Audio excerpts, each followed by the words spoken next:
Nalpas di Baguio ano eh. Lakas pa rin ng ulan dito sa Baguio. It's Monday,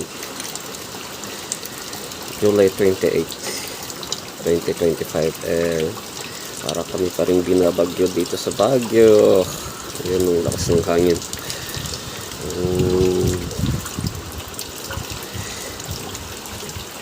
Arabica coffee.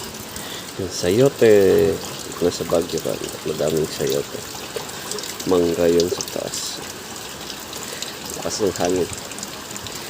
Hindi lang pansin dito kasi medyo natatakpan ng building dito sa kabila. Pero yun update na yun.